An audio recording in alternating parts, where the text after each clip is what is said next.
The listing said, 500, as is, no questions, no inspections, no disclosures, just a handwritten address, a rusted key, and a signature from someone who hadn't answered a single follow-up call. Gavin Porter thought it had to be a scam, or a trap.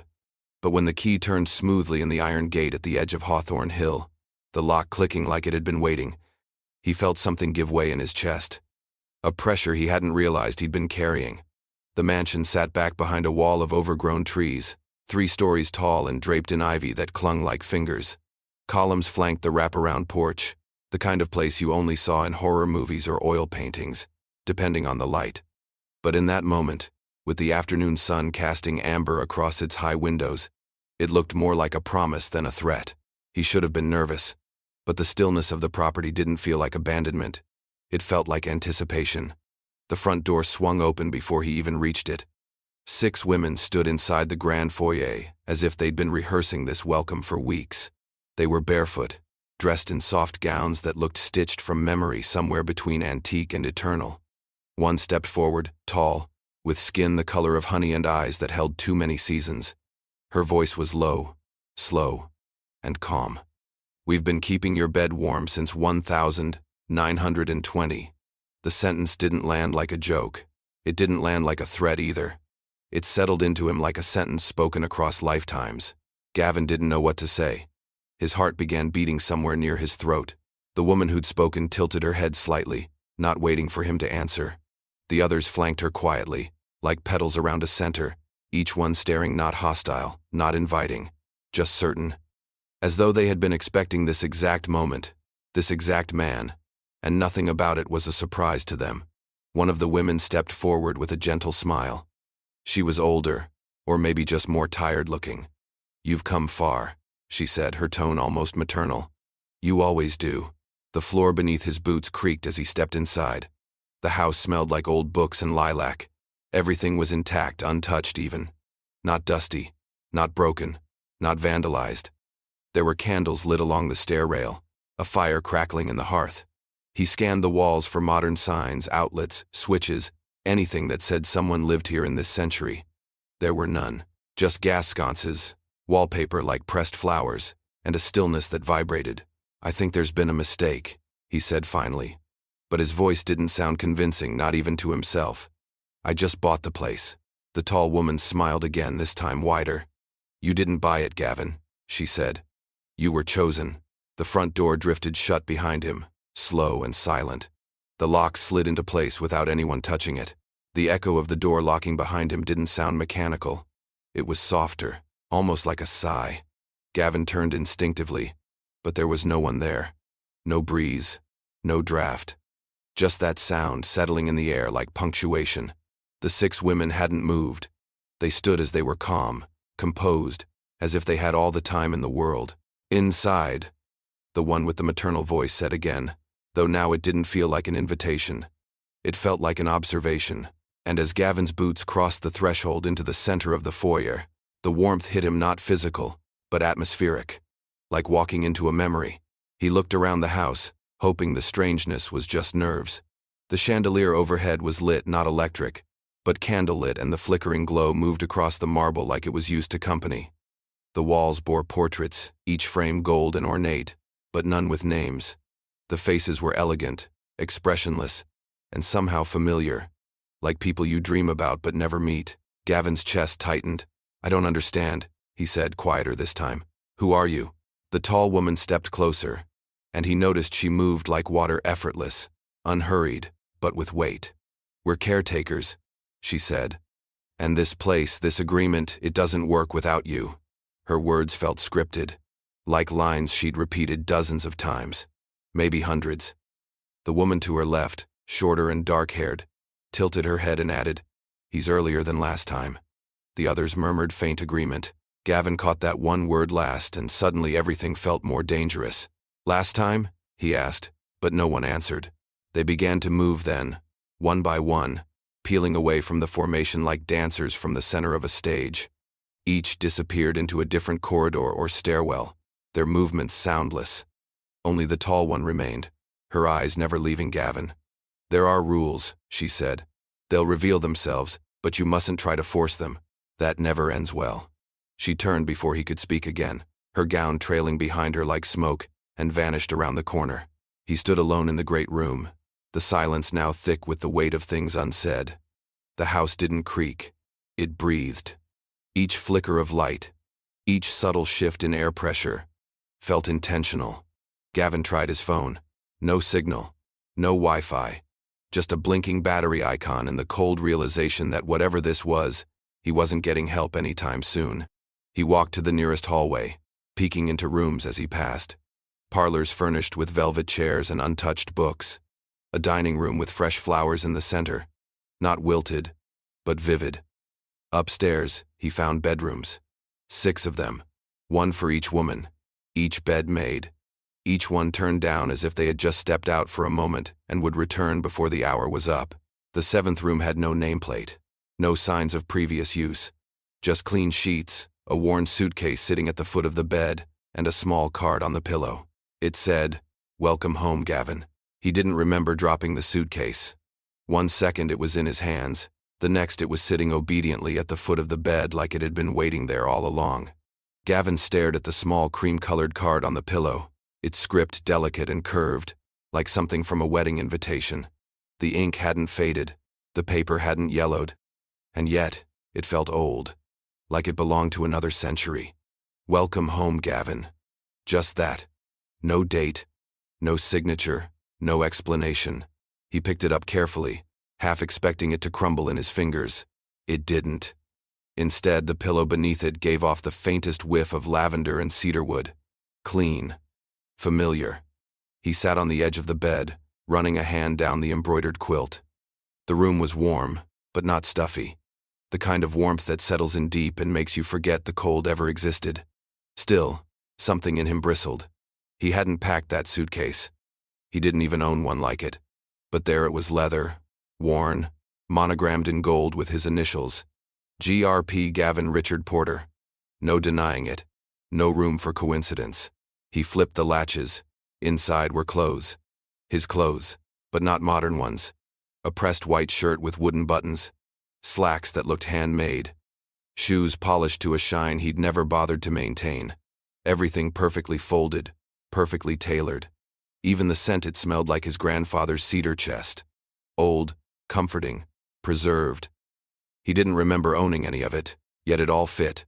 The measurements, the monogram, the intention. Downstairs, he heard the low creak of floorboards, not frantic, just movement. Noticing. A presence. He stood up quickly and crossed the room, intending to ask questions, demand answers, maybe even shout if he had to. But as he turned the handle to leave, he noticed something had appeared on the writing desk in the corner.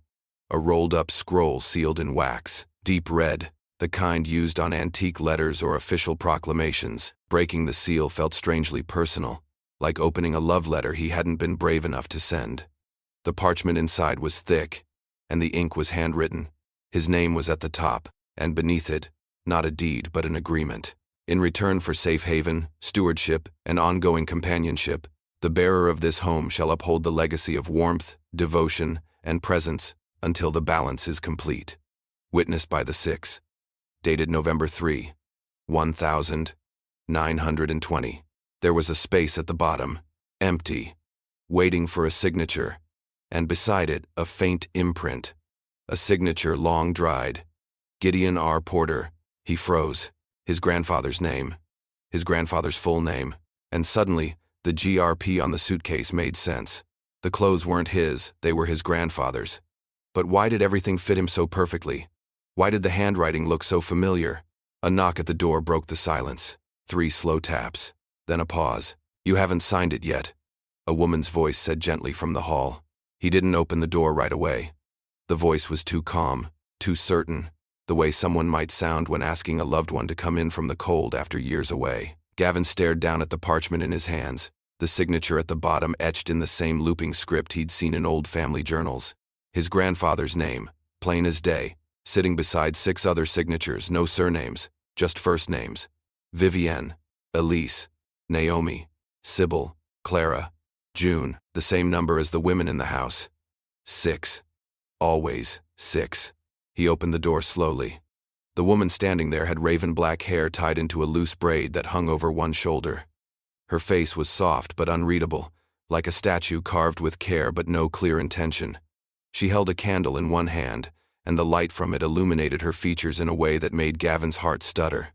It wasn't her beauty, though, that was undeniable. It was something else, something disorienting. Her face didn't have a single wrinkle, no blemish, no crease. She looked flawless in the way old portraits look flawless, smoothed by brushstrokes and memory. Perfect, yes, but also unreal. "We didn't mean to frighten you," she said, as if she were apologizing for bad weather. "Most men take a few days to understand. You're adjusting faster than most." She handed him the candle. "We're in the sitting room.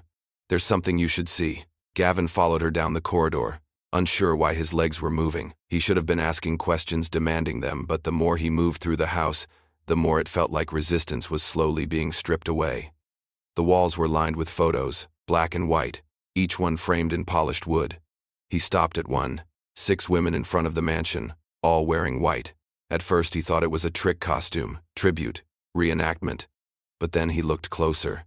It was them, not younger versions, not ancestors. Them. Elise, the tall one. June, the quiet one with the braid. Sybil, with the tilted smile. Each woman exactly the same. Not aged, not altered, just frozen. Smiling for a camera that had long since turned to dust. He stared at the date written in ink beneath the frame. 1921. He touched the glass, half expecting the image to dissolve under his fingertips. "It's not possible," he muttered, more to himself than to the woman beside him. She didn't respond, just kept walking. In the sitting room, the other 5 women were gathered around a low table. Teacups, pastries, books open but unread. As if this were just another evening. As if nothing were strange. Naomi looked up and smiled. "I told you he'd see the photo." Vivian nodded once. "It always begins with the photo." Gavin took a step back, chest tightening. "What are you?" Clara leaned forward, her voice low and sure. "We're what your grandfather promised to keep warm. And now, so are you." He sat because standing made him feel like he might float away or worse, collapse. The couch beneath him was velvet, the kind that swallows you whole, warm and worn like it had held 100 secrets and remembered every one. The women had gone quiet after Clara's last statement, as if giving him time to catch up. Elise poured tea into a delicate china cup and placed it in front of him without asking how he took it. The steam rose in elegant swirls, floral and faintly citrus, and for a surreal moment Gavin felt like he was being courted by a ghost story. Only the room was too solid, too grounded, and the women too present. He cleared his throat. "So, what? You're immortal?" The question felt ridiculous even as he said it, like he was playing along with someone else's fantasy. Vivienne didn't smile. "Not immortal," she said. "Just suspended." Naomi spoke next, picking up the thread like they'd practiced this before. "The house does something. It preserves what it claims. We don't leave, so we don't change. We stay warm." The phrasing made his skin prickle. "Warm," he repeated. "You keep using that word like it means something I'm supposed to understand." June rose from her chair and walked over to a tall bookshelf. She removed a large leather-bound tome and brought it to Gavin. It looked like a guest book, but older, bound with brass at the corners and worn along the spine. When he opened it, he saw names written across the decades. Some he recognized, one in particular, Gideon R. Porter. His grandfather's name, inked in 1920. And next to it, the word accepted. There were others, men with dated signatures, each followed by one word in crimson ink. Declined, fled, vanished.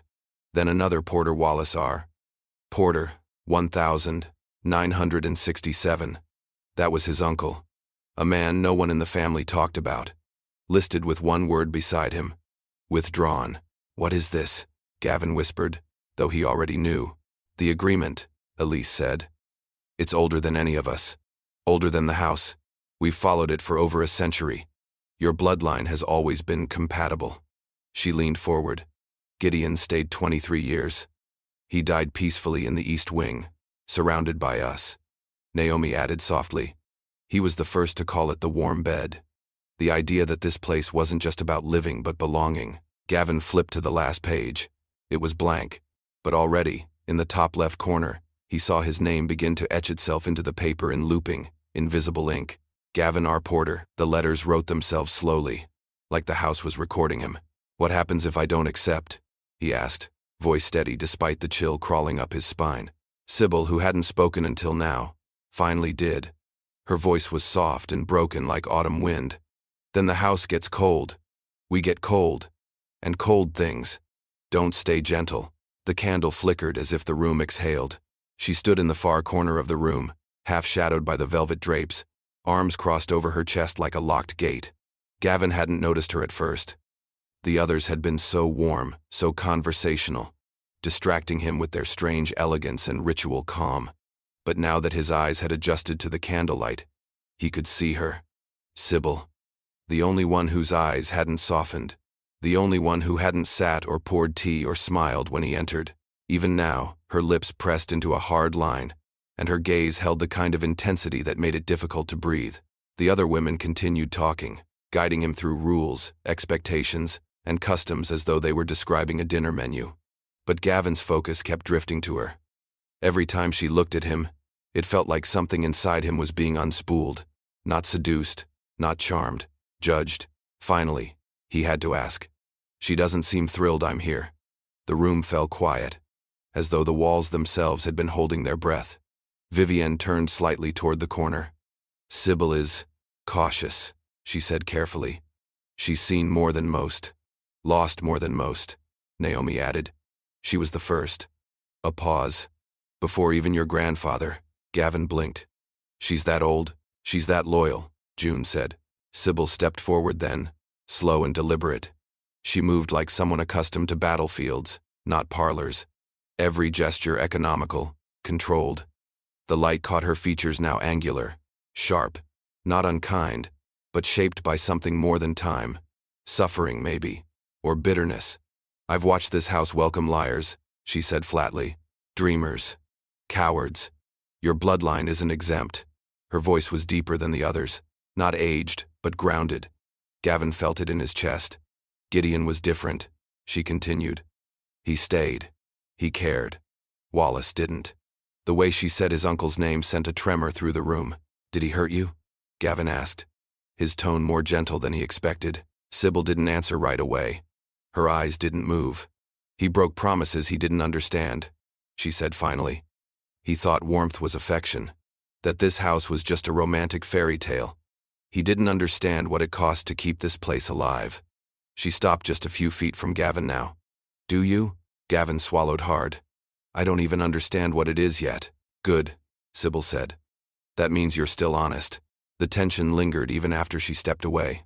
The other women exchanged quiet glances, as if reassured by her approval but not entirely at ease. Gavin sat back in the couch, exhausted by how little he understood and how much they expected from him already. "She doesn't trust me," he said. "No," Vivienne agreed. "But she doesn't trust anyone," Naomi added softly. "And still she's never left." At that moment, the lights dimmed slightly, as if the house were signaling its own fatigue. Clara stood and stretched. "Night comes quickly here," she said. "You'll learn that." Sybil was already gone, disappearing down the hall before anyone saw her move. He waited until their footsteps faded down the hallway, the rustle of gowns vanishing like a breeze retreating into its own silence. Then he moved. Quietly, deliberately, retracing the path through the sitting room, past the portraits that now felt more like witnesses than decoration. Gavin hadn't agreed to anything. Not out loud. Not in writing. And if what they'd said about his grandfather and uncle was true, then whatever this place wanted from him had a cost, one that seemed to collect interest across generations. He wouldn't wait for the fine print to write itself in blood. He needed fresh air, a phone signal, perspective, anything outside the thick velvet drapery of expectation and perfume. He reached the foyer. The front door was still there, tall and carved with vines that had once seemed ornamental. Now they looked like veins, like the house itself had capillaries. He reached for the handle and pulled. Nothing. It didn't jiggle or rattle. It didn't resist. It simply refused. Solid, immovable. He tried again, this time pushing, then both hands. He even stepped back and drove his shoulder into it. Still nothing. The hinges didn't squeak.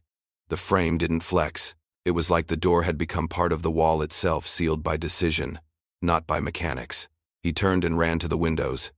One in the dining room, another near the kitchen, all the same. Glass thick as armor, cold as metal. No give, no weakness. The curtains moved in the breeze of his own motion, but the panes behind them were locked in place like tombstones. "What the hell?"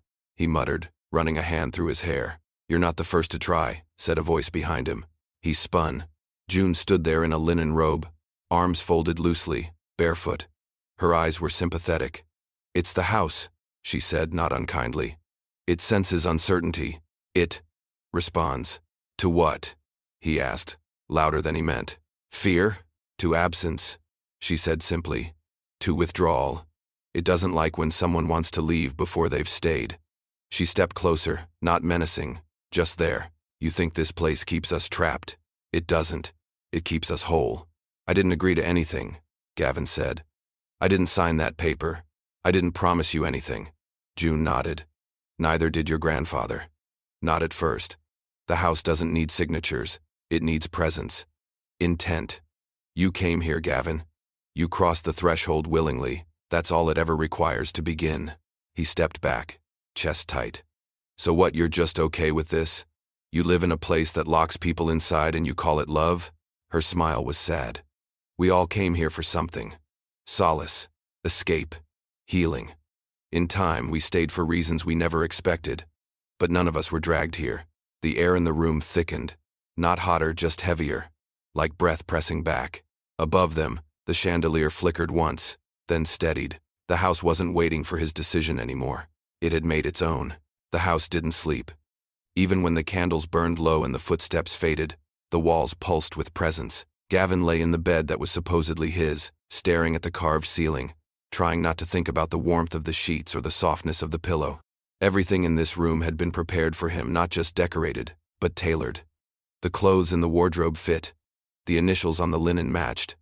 Even the handwriting on the welcome card mirrored his own. That was what disturbed him most. It wasn't like stepping into a stranger's life. It was like stepping into an echo of his own that had been waiting patiently to resume. When he finally fell asleep, it wasn't restful. He dreamed of doorways that opened into identical rooms, of women whispering behind lace curtains, of Sybil's voice repeating the word legacy over and over until it became a heartbeat. He woke to the sound of something scraping gently at the floor outside his door. Not claws, not footsteps.